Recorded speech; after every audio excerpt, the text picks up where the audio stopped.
Hi guys! Welcome to another vlog. So today we're just gonna go around BGC. Basically right now we're gonna go get lunch. Where are we going? I think it's pronounced Manam. Manam. It's M-A-N-A-M. We've been craving Filipino food for a little bit, so that's why we're coming here. It's supposed to be really good. Yes, we're so excited. So that's the place right there. We're super stoked. The buildings here. Oh my gosh. It's beautiful out here, you guys. We're so excited. So we've never been to this part of BGC. Where are we at right now? So this is like Forbes-town area. Oh, okay. But okay. I guess that's kind of like it's the west side of BGC. And we just haven't spent that much time over here. So kind of excited to explore it today and see what's around. Yes.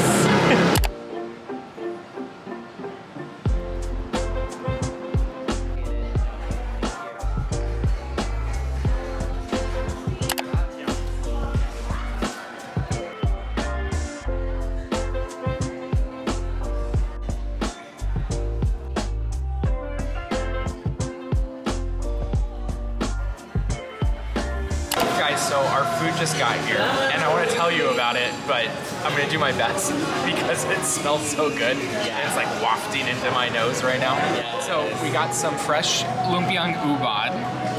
I'm really excited to try that because I love it, and it's in the US it's hard to find. Yeah. I don't think it's hard to find in the Philippines, but we just haven't had it that much. So sisig, which is one of my absolute favorites, looks fantastic. And then some karne kari with oxtail, which I love as well. I love Geb, so we'll see how this compares. And you have to have the bagoong with it. And the bagoong, which is fresh homemade, they said. So. Yes. And then also sinigang, but this sounded really interesting, which is why I wanted to try it. It has beef short ribs and then watermelon in it as well.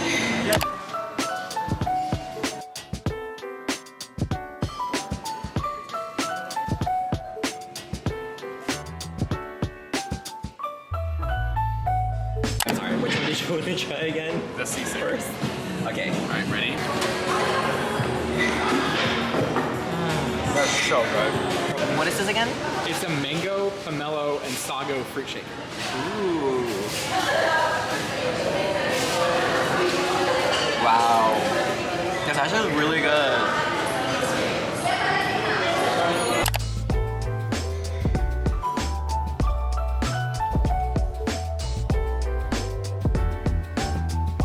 Okay, so now we are on our way to go get coffee.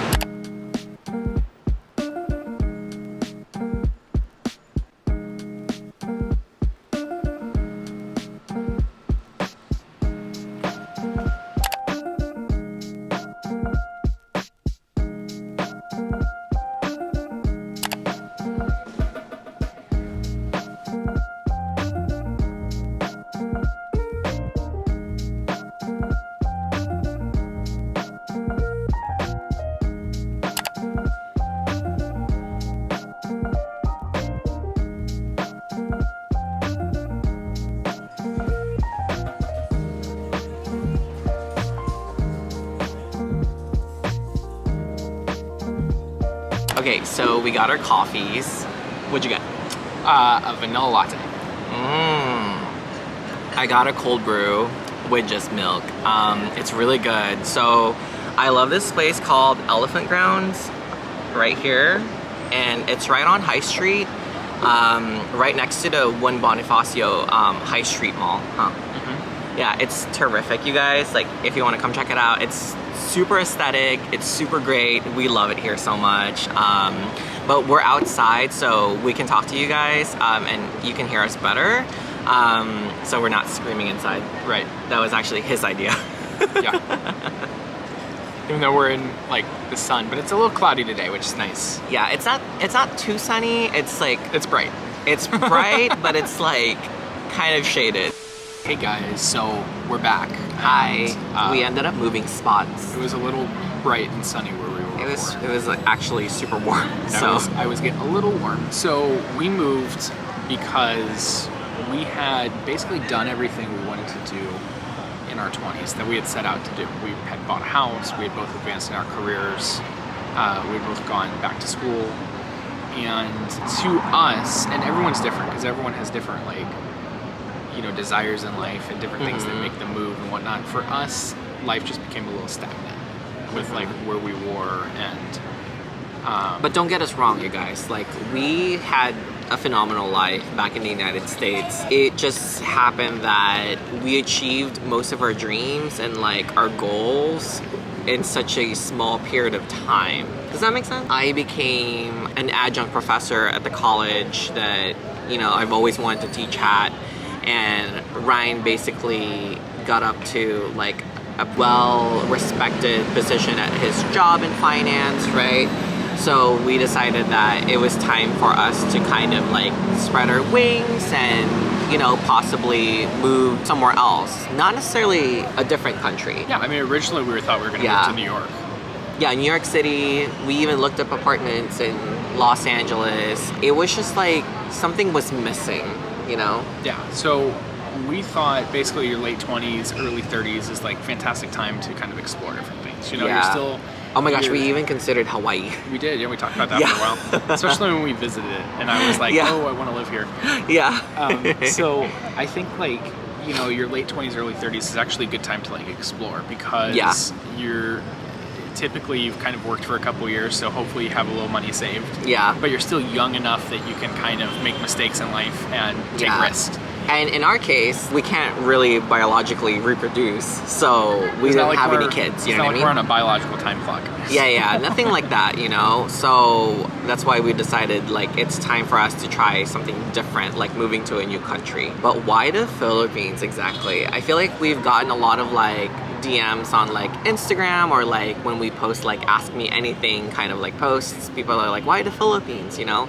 Well, first of all, I'm Filipino-American. And Ryan has been here? Just white. Yeah, but just been here, boring white. I visited here 5 times before we moved, so I've been here plenty of times.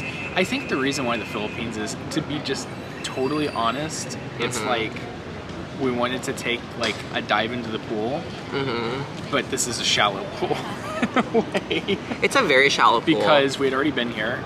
Jeb's family's here. Jeb's family has a very successful business that we had the opportunity to invest in, basically, to be a part of and invest in. Yeah, we're super stoked to be a part of it. So I think that kind of, like I was saying, you know, we wanted to do something else, and this provided to an extent, like a really easy way to do something else.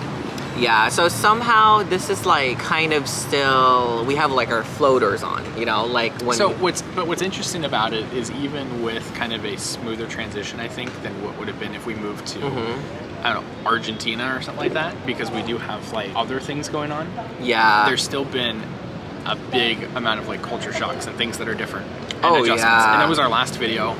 I know. Our first impressions of the Philippines, the culture shocks. We'll put up a link. We'll link it here. Right, yeah. But, or down below in the description box. So go ahead and watch that, and you can hear kind of, and a lot of, it's mostly my perspective, I think, with some from Jeb about just culture shocks of being here. But I wouldn't change anything. I mean, if we could go back and make the decision again, I would make it again. Like I would absolutely live here. And also we were talking about like, what if like my family lived somewhere else, like let's say Cambodia or like Mongolia, where English is widely unspoken. You know, it's not widely spoken. So I would have, just because I think I'm an adventurous person, I would have still gone. But it's definitely way easier that everybody in the Philippines basically speaks English. English, yeah. So I'll give a little bit of information. Shout out to my 2 sisters, the best in the world. They both live in Europe, and when they moved to Switzerland, neither one of them spoke German. That's a way different learning curve than coming to the Philippines, where I can just walk into a 7-Eleven and like ask for whatever you want. Right? Yeah. On the other side, it makes it more difficult to speak Tagalog, because if I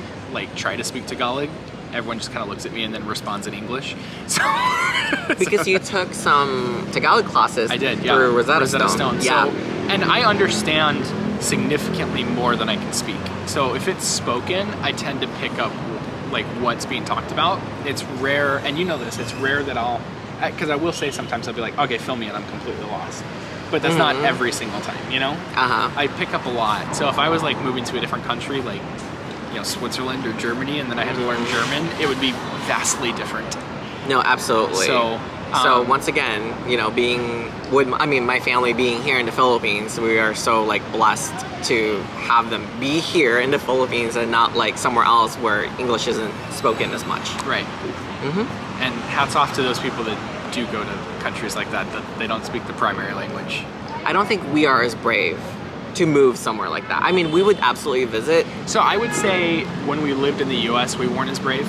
Now that we live in the Philippines and we've done this, and it's kind of like I said, kind of like it's a shallow pool, but we got in the pool. Yeah. Like, I think for me, definitely, I think you're the same. We would be open to going someplace else that was more, that we're braver now, I guess is what I'm getting to. Oh yeah, than we were before. I think so. But that kind of brings us to another question that we're asked a lot is, do we intend to stay here forever? Ooh, maybe we should do another video on that. Oh, so I'm not gonna reveal it? So I'm not gonna reveal. Yeah. No spoilers, you guys. No spoilers.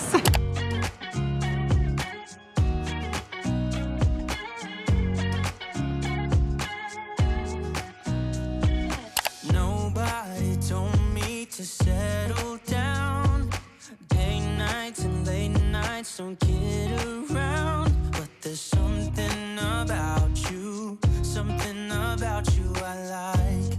About you I like. You're crazy for saying I should. Okay, so we just got out of West Elm. We got some goodies. We're so excited. Yay. We are literally so obsessed by we, it's mostly me. I'm so obsessed with West Elm because it's like all mid-century, you know, like I'm into like the mid-century modern. You are too, right? I've always been into it, but I'm not creative enough design-wise to be able to come up with like my own decor that's mid-century modern. But it's my favorite like design aesthetic, and it always has been. I've loved it forever. Yeah. He loves traditional and mid-century. I love like super traditional. Or mid-century. Right, Yeah. like my dad lives in Virginia, and a lot of places there are like colonial traditional. Yeah. So I love that, or I love mid-century. But I don't like I don't know how to describe it, like fake traditional, and I don't like super modern. I like very specific. I used to like farmhouse chic, and then I've transitioned into like the mid-century, The like thing with modern. farmhouse chic, I'm gonna say it. I don't care who hears it. It's been so overdone that it's just not interesting to me anymore. Yeah. Because I feel like it was very neat back in like 2014, 2015. Yeah. And now, because we're from Arizona, right? Every single house in Gilbert and Chandler and Mesa is farmhouse chic now. So it's just like, oh, well, everyone's done it now. Yeah, now I'm moving on to the It kind of looks bigger like, and better things of vintage Do you remember- and mid-century. do you remember Yeah. 10 years ago? Actually, like 15 years ago. Yeah. Because I saw pictures of your mom's house before. Yeah. And my mom's house, like the pho Italian thing was really popular in like 2007. Do you remember that? Yeah. That's what everyone did back then. And I'm so done with that. So I'm excited that we have new things now. Thank goodness. Yeah.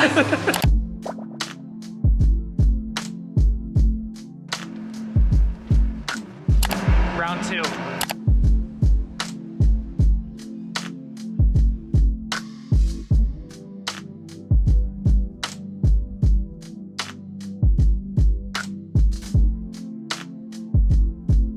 So right now we're on our way to try to get a pedicure because Ryan has been asking for a pedicure for the last like week now, huh? Yes. It's been canceled. So every single time we try to get it, it's been canceled. So we're gonna try to grab one right now and we'll let you know if we actually get a spot for a pedicure.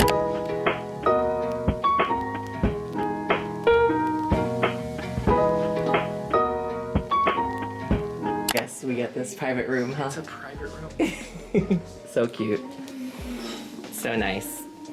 So we just got our pedicures and it was fantastic. Yeah, so we got like their special dehydrated extra paraffin. I'm not really sure like what the actual name of it, but it's like a signature special. It was very nice. It was nice. It's like it hot was wax. Yeah, it was an hour and a half. I felt like a cheese surrounded by hot wax. We did not expect to have all of these massages that like came included with it. Like it came with like a leg massage, a foot massage for like 30 minutes, and then it came with like a back massage, and we were just like, all right, we'll take it. Yeah, it was great. So we weren't gonna go like somewhere on High Street and get dinner, but it was like pouring outside. Yeah, and for those of you that don't know, High Street is basically like the main street of like Bonifacio Global City. So it's like an open area, open space. So there's like no roof. It's like a outside mall, shopping right? and dining. Yeah, outside shopping and lifestyle center. Yeah. And so we were gonna do that, but it's pouring outside. So we're stuck in this mall for a little bit. So we're gonna check out, see if Korean barbecue has any tables. Yeah. And then we'll kind of go from there.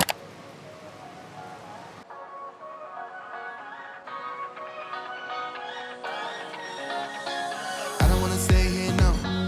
Ain't gonna keep it low. Now, if you wanna go, let's go. Let's wrap it up and hit the road. I just gotta know some fun. Striking the winner hopes now. Everything's on my mind. We've taken off, we've left the ground.